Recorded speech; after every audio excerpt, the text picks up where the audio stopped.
then we're looking at sharing some experiences. So anybody else who's having problems with their audio this morning, excuse me, that chat feature is open, and feel free to go ahead and use the chat feature if you have questions or comments as we get started, okay? I want to thank you all, first of all, for being interested in coaching. Coaching is not an easy thing to do, but I think it's really a valuable one. So our purpose today is really going to be to provide some clarity and talk about your role and provide you with some tips for effective coaching as we go through this process at the end of our STAR training. So I just want to let you know that while you're supporting the teachers as coaches, I'm here to support you as well, because I know that for some of you, you probably have a lot of experience with coaching, and some of you may be really new to coaching. So we're going to give you some tips through this webinar, but just remember, I'm always here to answer questions as well. And again, for some of you, you've got some background and experience in evidence-based reading instruction, but for some of you, this stuff might be fairly new to you too, and that's okay, because the coaching process isn't about having all the answers. It's about support and reflection, and we're going to talk about that today.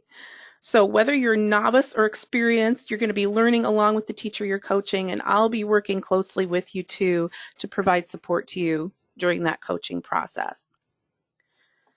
So we're providing each teacher with a coach for this section of the training because, as we've been talking about all along, STAR is an evidence-based project, and the research on implementation supports the use of coaches. When the National Implementation Research Network, or NIRN, looked at and summarized the research on effective implementation, they found that coaching was a driving force in successful implementation. And this makes sense with what we've learned about implementing evidence-based reading instruction, or really any complex change. Skills are introduced in the training, but they're really learned when you work with them in real life in the classroom, and that learning can be greatly enhanced with the help of a coach. So I'm going to ask you, and this isn't rhetorical, so this is one of those times when turn on your microphones or open up that chat box.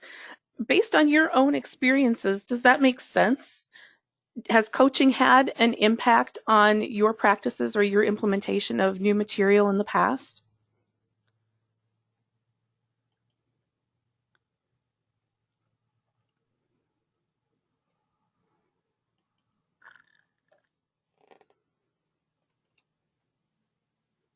I don't think many of us have had a lot of coaching in the field of adult education.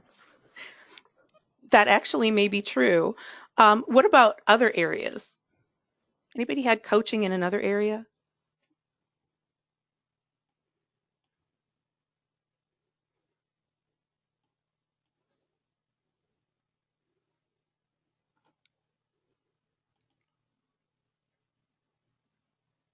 No? Not that we're willing to share today, at least? Okay.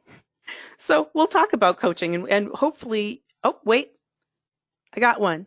Carla Stephenson says, I had coaching while teaching in elementary as well as being a coach myself. And Carla, was that generally a positive experience? Did you find it useful and helpful?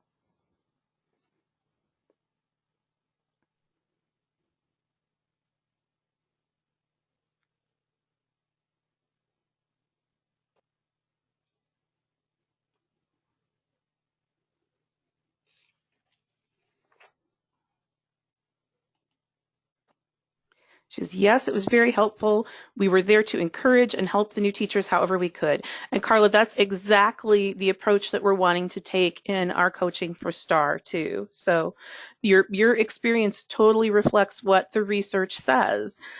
Working with a coach provides...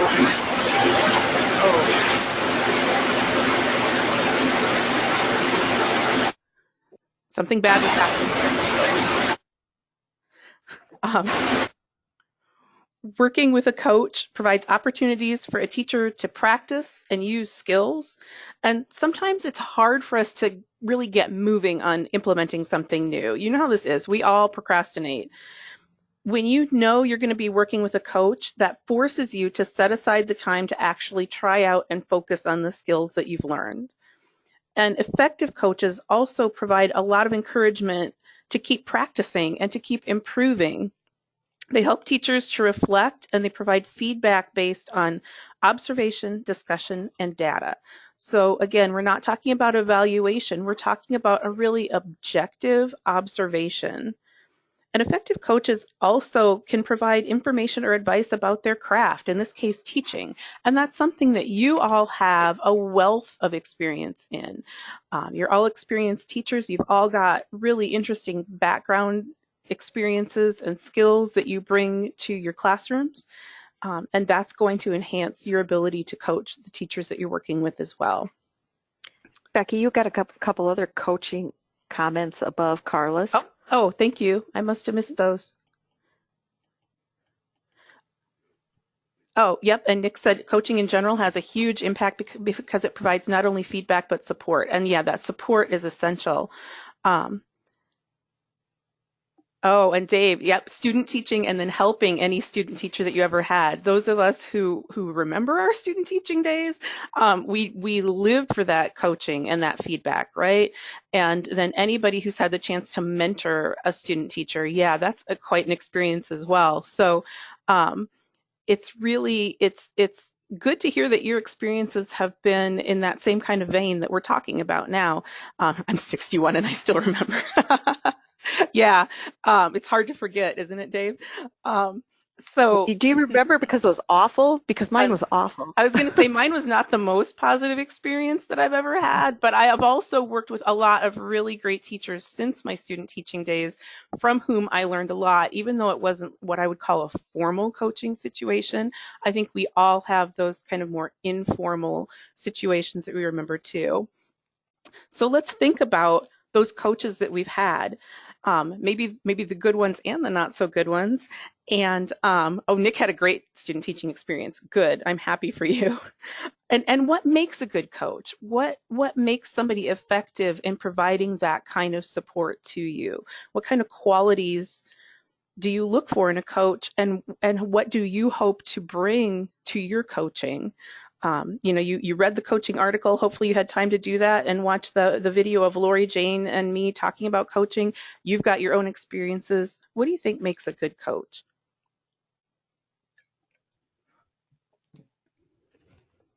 Respect. Carla, that's a huge one. I think that respect for a teacher's practices, for the efforts that they're putting in, is a huge thing when you go into a coaching situation. You have to respect the effort that they're bringing and know that they're putting out their best for you. Support, patience, positivity, respect, all of those things, Jennifer. Patience, I think, is a huge one, because it is a learning process and it's not going to be perfect the first time. Nick says a good coach is someone who's not only encouraging, but also someone who's able to effectively provide feedback in a way that's constructive. Excellent point, Nick, because as we said in that video, if you're saying something in a way that the other person can't hear it, it's not going to be effective. And Nick says, I also believe a good coach is someone that's invested in the success of the people that we're coaching, 100%. We aren't going in looking for things that are wrong and trying to tear somebody down. We're looking for what are they doing right and how can I help them do everything better? What kind of support can I provide? Dave says, someone who will take the time to listen and will share without trying to prove I know so much more than you. Yep. One of the notes that I made about this one is they don't have to have all the answers, and it's important that they don't think they do. That every time that I've gone in to observe in a classroom, I've found things that I'm like, I have no idea what to do about this. Let's sit down and think about it. Let's talk about it. Let's put our minds together and try and solve the problem, because you cannot go in with the idea that you've got all the answers and you know the most, because it'll sink you right away. And that's not coaching. That's I don't know what label to put on that. But yeah, if you go in thinking you've got all the answers, you're not going to be an effective coach, because I think it goes back to some of the things that everybody else was saying. That's not a respectful approach. And like Nick said, that's not going to be putting your feedback in a frame that's going to be meaningful to that other person. Very good. Very good. I think you all hit all the bullet points that I had. Need to build relationship with trust and really listen to what the teacher says. And yeah, 100% Nancy, that listening more than talking, right? Kim said, I definitely will not need to act like I know all the answers. I have none. I don't believe that's true either. We've all got some answers too. But I think that approaching the idea of coaching as a process that you go through together is a really important thing. And we've really, I think, set up the framework for coaching in Module 29 to build that kind of experience where you're working together to answer questions and to seek answers to challenges that you're having. So you're going to use all those qualities that you just listed in your coaching. And I think it helps all of us to be aware which of those qualities come naturally to you and which of them you might need to remind yourself about as you're going through the coaching process. One of the hardest things for me is I want to solve problems for people. That's part of my job, is helping people solve problems. But taking that half a step back and really coming at it from a questioning standpoint to facilitate a problem-solving process rather than to start providing possible solutions to problems, I think is something that I've recognized in myself over the years as something I have to be mindful of whenever I go into coaching. So keep that kind of in the back of your mind as well. So one of the important things to think about here is you want to have in mind what those instructional techniques, those evidence-based instructional techniques for each of the 4 reading components is and how they work. So it's important that you've actually accessed those instructional modules, taken a look at them. You might want to go back and review. I know on one of the trainer calls that we had, somebody was saying, I feel like eventually I won't need to watch the modules every time I train. And I said, I've been working with this information for literally 6 years now as we've developed this hybrid training model. I still watch the modules every time I train because it just helps me to keep that information fresh. So it's important that you watch those instructional modules. And then keep in mind as you work through that you might need to also remind your participants to go back and review some of those modules too. In Module 29, it's time to put everything together that we've learned and figure out how to teach all those components needed by the students in a particular class. So as part of Module 29, the teachers will identify instructional priorities, group their students, and create an instructional routine for the class. And remember, in any given situation, a class could be a single student, or it could be a large group of students. Either way, the teacher is going to develop that instructional routine for the students that they have. They're going to plan and teach lessons using the new techniques they've been learning, and then they're going to take time to reflect on those lessons and use their reflections for more planning and teaching, more reflecting. It's an iterative process. I know some of you are teaching in classrooms, and some of you might not have classrooms of your own where you can try this out. So for those of you who don't have your own classroom, this is an opportunity to go beyond the online learning and really dig into how this works in the classroom. Your role as a coach will enable you to get that experience, and you'll be learning along with the teacher. If you are teaching and coaching at the same time, that's a lot of work. But I think that that's the best learning experience of all, because you'll be able to apply what you're learning from that other teacher while you're coaching to your own practice as well. So your role as coach will be to support the teacher during planning, just like you said, during that planning, teaching, and reflecting in Module 29. You're there to support the teacher and not to evaluate. And if you're the administrator and perhaps maybe the person who does do formal evaluations at your site, you're going to have to think about that and really come to a clear understanding with the teachers that this coaching won't be part of that formal evaluation process. Teachers need to know that they can be open to questioning and discussing what's working and what's not working so well. And another key point to keep in mind is that we want the coaching to be driven by the teacher's own questions about their practices. So here's kind of just a basic outline of how this is going to work. Module 29 really runs through nearly the end of training. It's the next to the last module. Module 30 is just some additional action planning and then the post-training survey. So you're really going to be working on Module 29 into September. During that time, we hope you'll have time to observe the teacher twice. If that's not possible, I completely understand that, but we want every teacher to at least get one observation.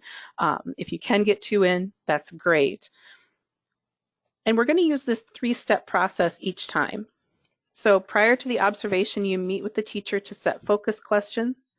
Then you observe the teacher in the classroom.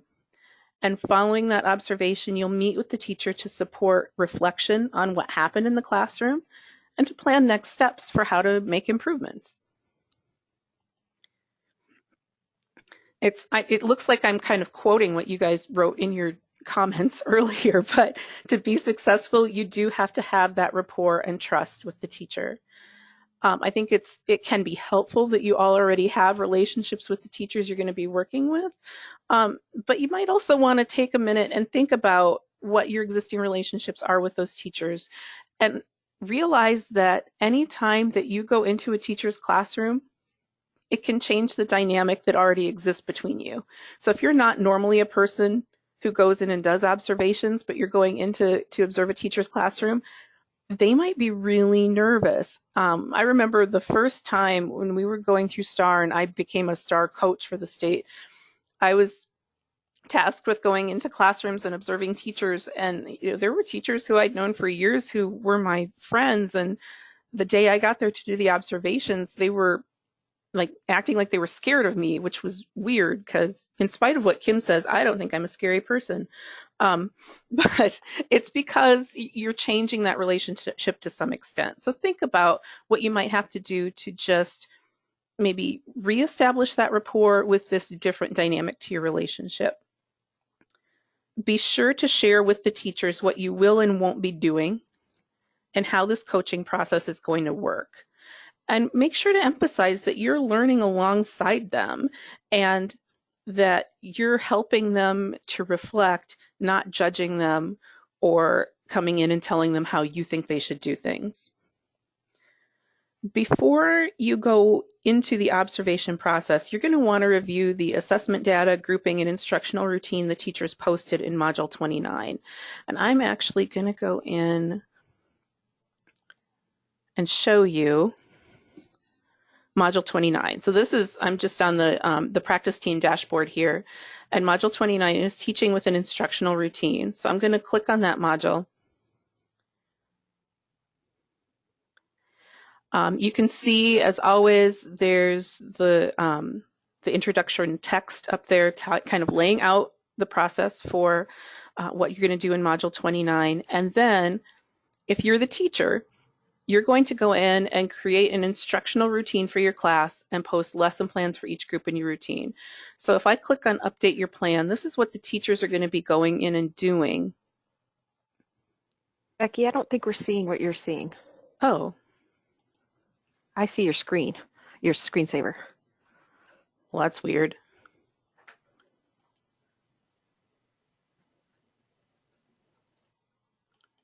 Screen of monitor 1. Now do you see the dashboard? Yes, we do. Okay. All right. Sorry about that. The dual monitor thing is a challenge for me sometimes when I'm sharing my screen. Okay, I'm going to go back. Thanks, Kim. So I'm in Module 29, teaching with an instructional routine, and here you can see there's a button that says Update Your Plan. So if I click the Update Your Plan button,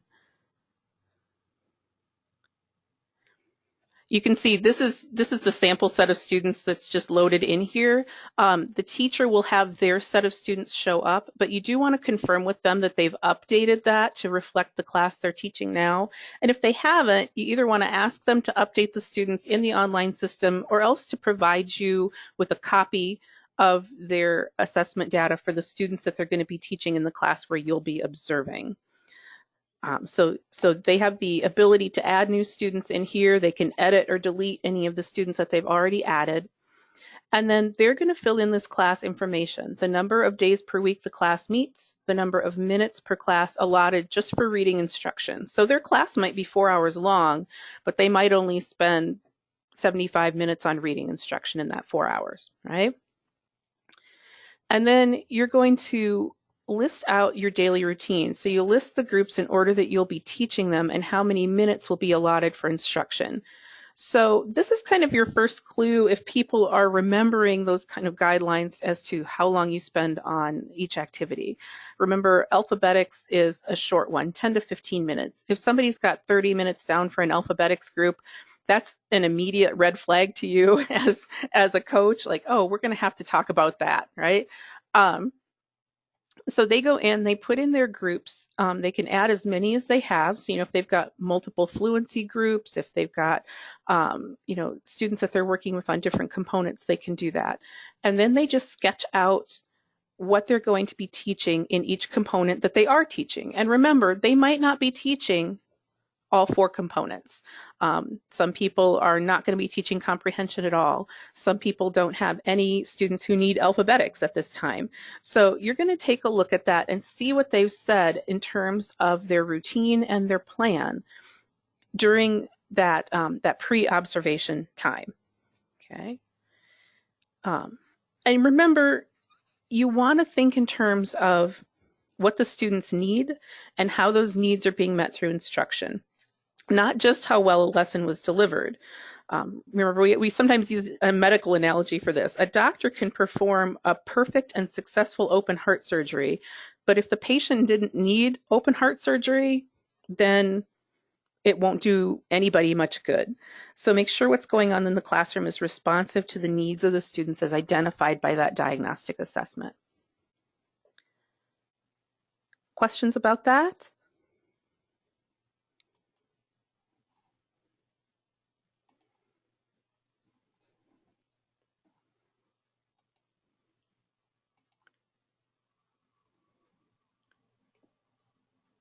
Okay. Once you review that data, you want to set up a meeting with the teacher prior to the observation. You're going to ask the teacher to tell you about the needs of the students in the class, and then ask the teacher to tell you about the lessons that you're going to see during your visit. And ask about how those lessons fit into the series of lessons that the teacher has planned. Are you seeing the first time that a new strategy is being introduced? Because then you're going to expect to see a lot more explanation and modeling. If you're in the middle, they've already explained and modeled, introduced the strategy, they've been working with it for a week or so, then you would not expect to see as much explanation and modeling. What's going to happen after these lessons? What's the plan following the day that you're going to be sitting in the classroom and observing? And then once you've heard about the students and the lessons, you want to work with the teacher to develop 2 or 3 focus questions for the observation. So, you're helping the teacher here. The teacher needs to come up with the questions based on things that he or she is wondering about their instruction, not you asking the questions. So here are some things that are, possible questions that might come up. You want to make sure they're related to evidence-based instruction, right? This isn't the time to worry about if the bulletin boards look nice, or if they should dust their classroom, or if they need to provide some more support to a student who's having problems at home.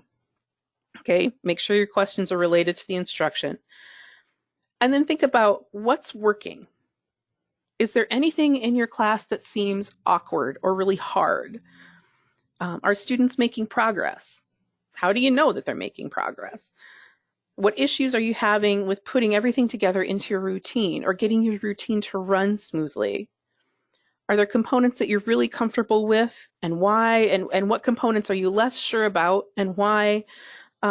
So, there's these 3 questions up on the screen are just 3 possibilities. Are my fluency groups getting enough time to read? How effective is my modeling? Are my students in the lowest levels for vocabulary getting enough support? Those are just possibilities. I've got a few more here just as food for thought. Am I doing a certain technique effectively? Sometimes people have real questions about some of the fluency techniques. Marked phrase boundaries was one that came up during our face-to-face training at Summer Summit. So an instructor might say, am I doing marked phrase boundaries effectively? Is there something I'm missing here? Am I not doing it 100% correctly? Am I providing the right kinds of feedback during guided practice? Are the assignments I'm giving students to work on when they're not in a group with me meaningful? We talked again at Summer Summit, when we looked at those scenarios, you guys were really good at identifying some of the activities that some of those teachers had given their students to work on, like hangman or word searches, as activities that don't really build reading skills. They were a little bit more busy work. You don't want them to be doing busy work. You want them to be doing something meaningful. And then you can look at sometimes one of the things that comes out the most during classroom observation is like how the furniture is arranged. Have I organized my room to support my classroom routine? Because as we've discussed, it's hard. It's hard to plan for kind of like discrete instructional groups in the space that we have sometimes. So that might be something that you look at too. If we just rearrange the room a little bit, could this be easier? And you can share these question ideas with the teachers to help kind of get their thought process going about things that they might want to look at. The idea is that when you get to the observation, you won't be saying, this is good and this is not good. You're doing this right, but you're doing this wrong. You're going to be gathering data to help the teacher answer these questions. So you want to make sure the focus questions are really rich and meaningful to the teacher. When you do the actual observation, of course, these are some just common sense things. Get there a few minutes early so you can get settled. Kind of ask where it would be best for you to be so that you can see everything but not be in the way. Do your best to just observe and not participate. This is really, really hard for a lot of people to not jump into the class or God forbid, take over the class. Some of us have tendencies to do those kinds of things. And then you really want to focus your efforts on gathering evidence that pertains to the teacher's focus questions. You can also pay attention to some big picture observations about how evidence-based instruction is being implemented, and that'll really give you opportunities to praise and encourage the teacher. And it might give you some additional insights into the focus questions, or maybe even lead to additional questions that you both didn't think of. So it's important after you've established those questions with the teacher to think before you go into that observation about the kinds of data you might collect related to the focus questions. And you might also want to have a discussion about this with the teacher. So for example, if the teacher has a question relating to amount of time spent on fluency instruction, maybe you record how many turns each student takes or how many minutes each student reads during fluency instruction. You might also want to look at the assessment data to see if all the students who need fluency instruction are getting it, and if they're using materials at their instructional levels and not just, in one large group because that's what the schedule really allows. So what are some other things you might observe as a coach? So if the teacher wonders, am I giving the right kinds of feedback? What kinds of things might you observe during your classroom time, if that's the question you're trying to answer with the teacher?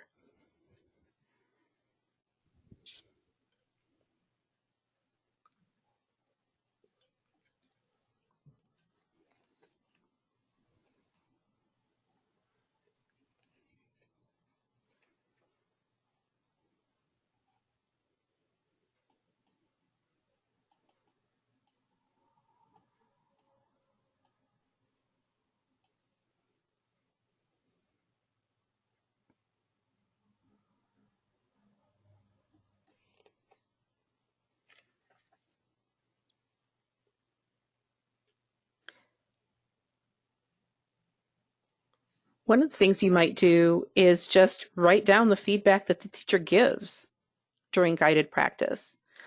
Just write down exactly what the teacher says.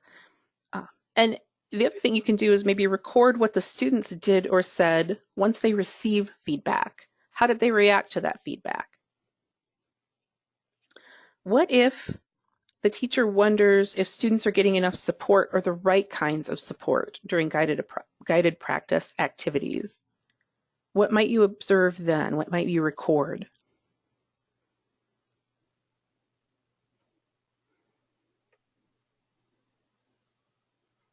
Maybe here you look at student work. What did the students do on any of the assignments they were given? Were they successful?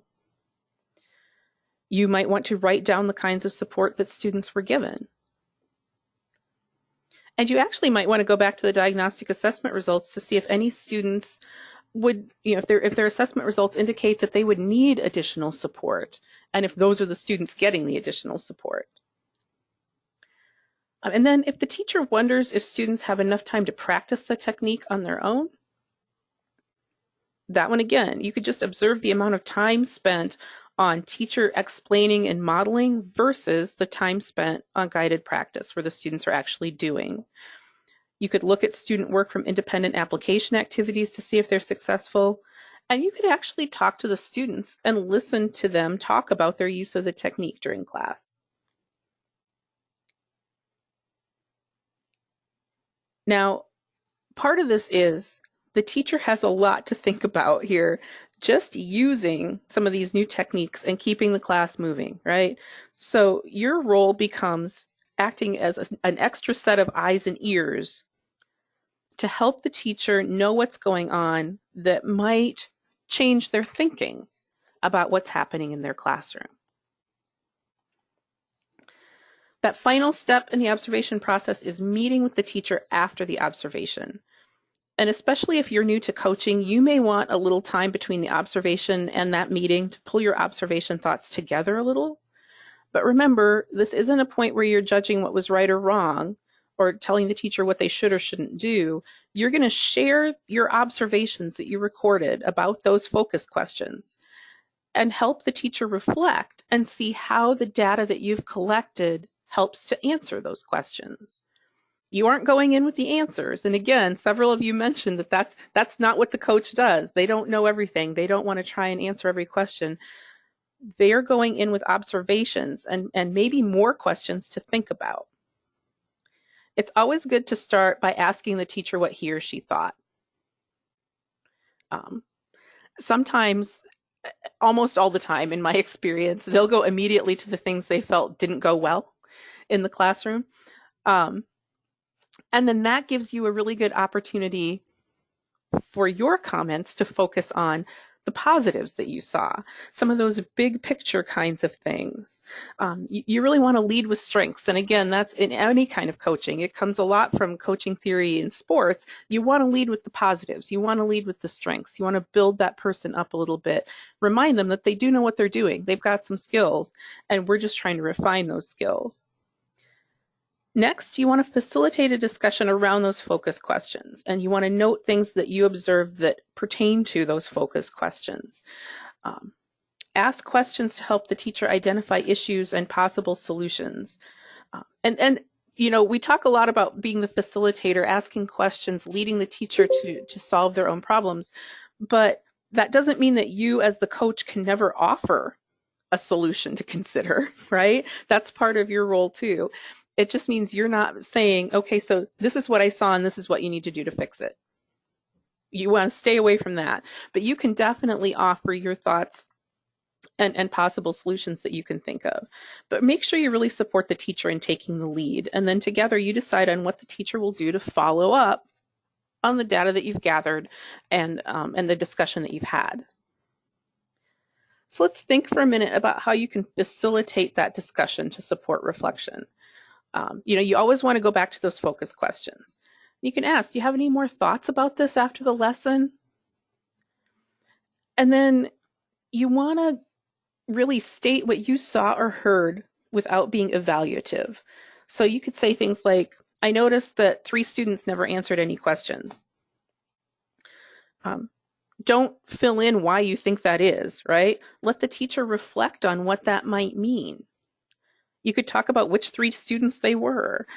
Make sure in this process that the teacher's doing a lot of talking at this point, and really reflecting on what happened in the classroom and what they think that data tells them about what was happening in the classroom. Once you've discussed those focus questions and observations, help the teacher make a plan for what to do next. Do you need to modify the instructional routine? Are there any changes that need to be made to the lessons or what they're doing in delivery of the lessons? Does the teacher need additional resources? And if that's the case, do we know what those resources are? How are we going to identify them? And is it possible for us to get them? I mean, those are questions that you as the coach may or may not be able to answer. So you might need to pull additional help in for some of those things. Does the teacher need to go back and review the techniques? And where are the places in the website where that can happen? You can go back into the regular modules. There's always those extra practice modules. There's a lot of videos in there that you can look at for classroom applications. And we've also got the opportunity to observe another STAR teacher, whether that's in your program site or if you're looking at traveling to another site. I talked to several people at our face-to-face who were talking about having their teachers actually travel to another program and do some observation of teachers outside their own program, which I think is great.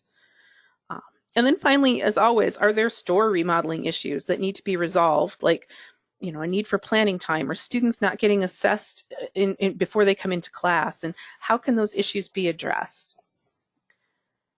And again, you don't have to solve the problems, but you want to provide support to the teacher in identifying what to try next and to think about possible solutions and resources. You also want to help the teacher connect to needed support. And that support can come from multiple areas, right? It can come from you as the coach. It can come from me as the trainer. It could come from a program administrator or other members of your program team that are going through the STAR training. It could come from the state office. Remember, we talk about implementation taking all 3 stakeholder groups, the classroom, the program, and the state working together.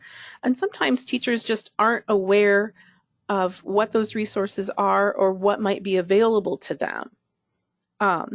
We also have a lot of teachers in our state who just, they say, well, I didn't want to bother anybody.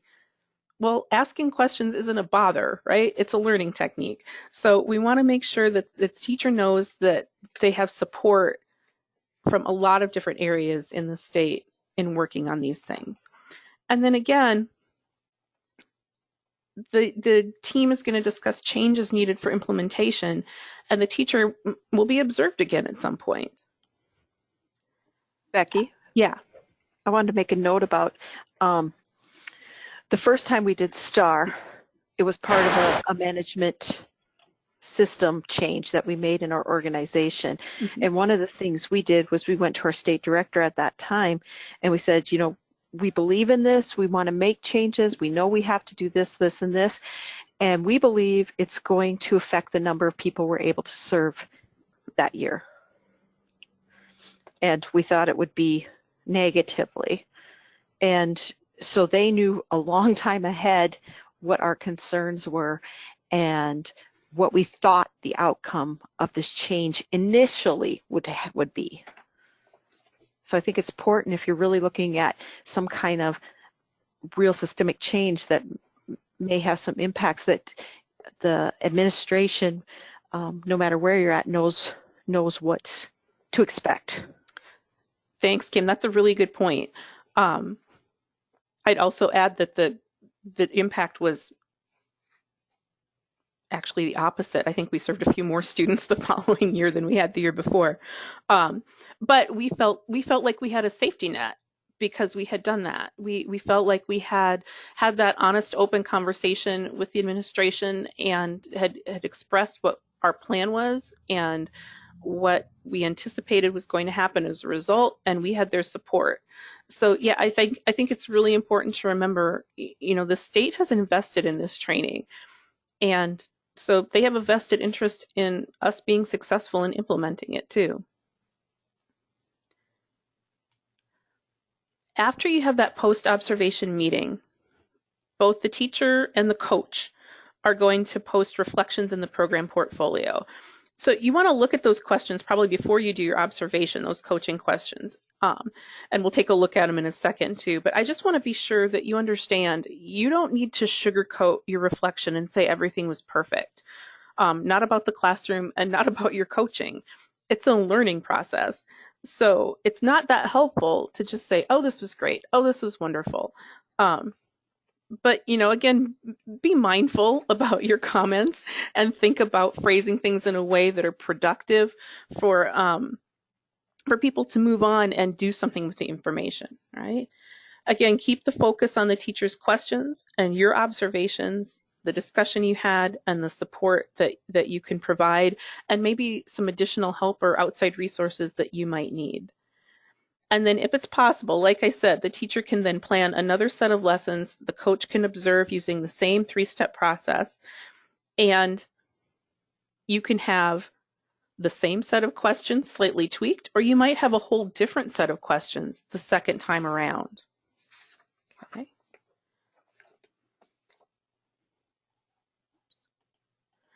And then remember, you don't have to feel like you're the expert. In fact, we don't expect you to feel that way. You're there to support the teacher and help facilitate that reflection. And I'm here to support you. So I can answer questions or questions the teacher has that maybe stump you a little bit. I'm also going to be going in and commenting on the teacher's plans and reflections and on your coach reflections as well. And don't hesitate to contact me for any reason. I want you to be supported as you support the teacher. Okay. I'm going to flip out of here again and go in, and I'll double check. Can you all see the STAR website screen now? We're good. Okay, thank you. I'm just a little gun shy now. So I'm going to back out of this page. This, remember, was where the teacher went to initially put their plan in. Step 2, you see, you teach, and then it gives you some verbiage about that whole coaching observation and the process. And so this information is available to the teachers as well as to you. There's a little blip about coaching observation too here. And then there's a place where the teacher goes in and assesses the routine and the lessons that they taught. So the teacher would go in after that, that initial observation and put in, there's a place for first assessment and second assessment. So if we open up first assessment, in what ways did your routine work well? What changes will you make and why? Do any issues need to be addressed? And then just a reflection. Okay, so the teacher has those 3 parts: plan, teach, and then assess. Clear down at the bottom of this page, there's coaching feedback. And so you as the coaches will go in and look at the teacher's assignments and what they posted there. But then when it's time for you to enter your feedback, after you've had that post-observation meeting, this is where you come and you hit this button that says Create Coach Feedback. And here's where you enter your stuff. So it'll ask you which participant are you assessing. And when you're in your program group, you'll have a drop down here that lists all your colleagues. For focus questions, then you list out, what's focus question number 1? What evidence did you gain in your observation? And what did you and the teacher discuss? And again, you can see you can add another item here. You can add as many as you want to. So if you had 3 focus questions, you can add them all in here, type in your evidence and your discussion summary. These fields should expand to hold all the data that you have to type. And then what other strengths did you observe in the classroom, and what other suggestions or considerations or questions do you have for this teacher? And then you're going to save it. So that's your assignment as the coach. That's how you fulfill your Module 29 assignment, is to go in and enter that coach feedback. If you're somebody who is teaching and coaching, then you're going to do both. And again, like I said, that is a lot of work, but I really think that it's very valuable and meaningful. It's a really great way to strengthen your own practice as well. So what questions do you all have about this process?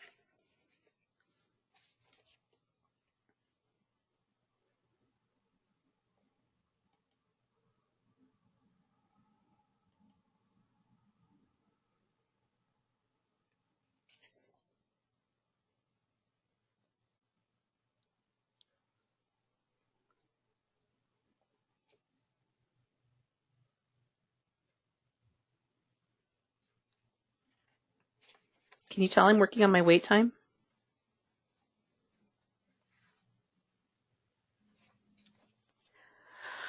When are you anticipating that we should be done with this? Carla, I really think, I mean, we've got until, what did we say, Kim? The window was like the end of September?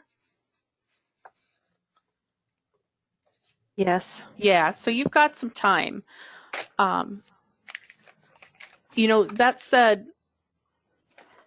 I think as you come back into classes for the fall, you certainly don't want to schedule an observation for the first week, but um, but I think, do give yourself a little bit of time because you're going to want to reflect on each part of this process too. Oh, and yeah, the college credits. So I want to make sure I'm finished in time. Yeah, but like Kim said, she pushed that out, so we'll be able to we'll accommodate that.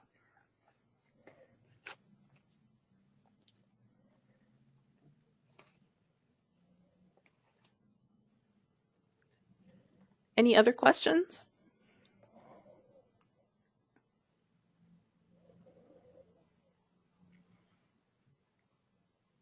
I don't know about everybody else. This freaks me out because I feel so far from being prepared. And I think part of my deal is making sure that they keep on track because Right. they want to distract you with other things. Yeah. I think Teachers, students and teachers, yeah, both. teachers are good. My struggle is and has been a lack of students that qualify in reading. Is observing another classroom enough? Um, yeah, Marlene, you're saying like you don't have the students to teach, so you maybe want to go somewhere else and observe a program. Yeah, that fulfills your Module 29 requirement. You do not have to teach and coach to fulfill Module 29. We actually anticipated that people would not be able to do both. So if you don't feel that you have enough students to really have somebody come in and do an effective observation on you, then yeah, you can go and observe another classroom and that fulfills your Module 29. I honestly feel like I learn more from observing and going through a coaching process like this sometimes than I do from teaching my own class. I learn so much and see such great things when I go in and observe. But do remember that even if you're working with one student, you can have somebody can come in and observe the work that you would do with that one student too. So don't feel like your one student doesn't count as a class. They 100% do. You're welcome.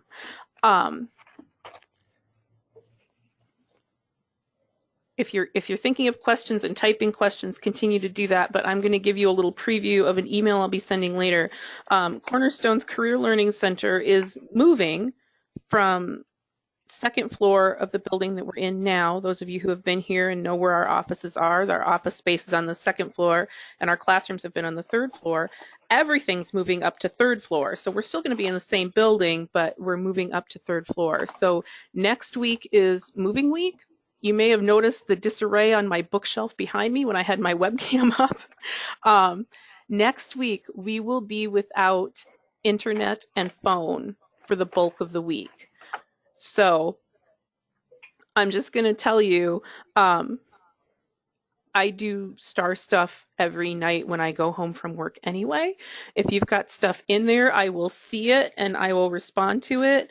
But if you have questions, posting them in the star site might be the most reliable way to communicate with me next week.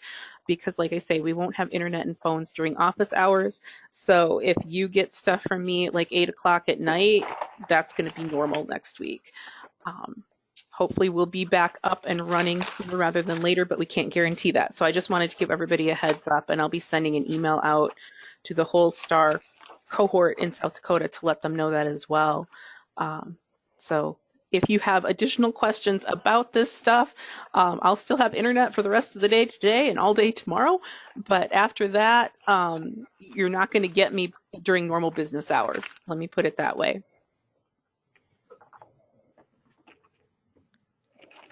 If you all don't have any additional questions, then I am just going to let you go get on with the rest of your Thursday.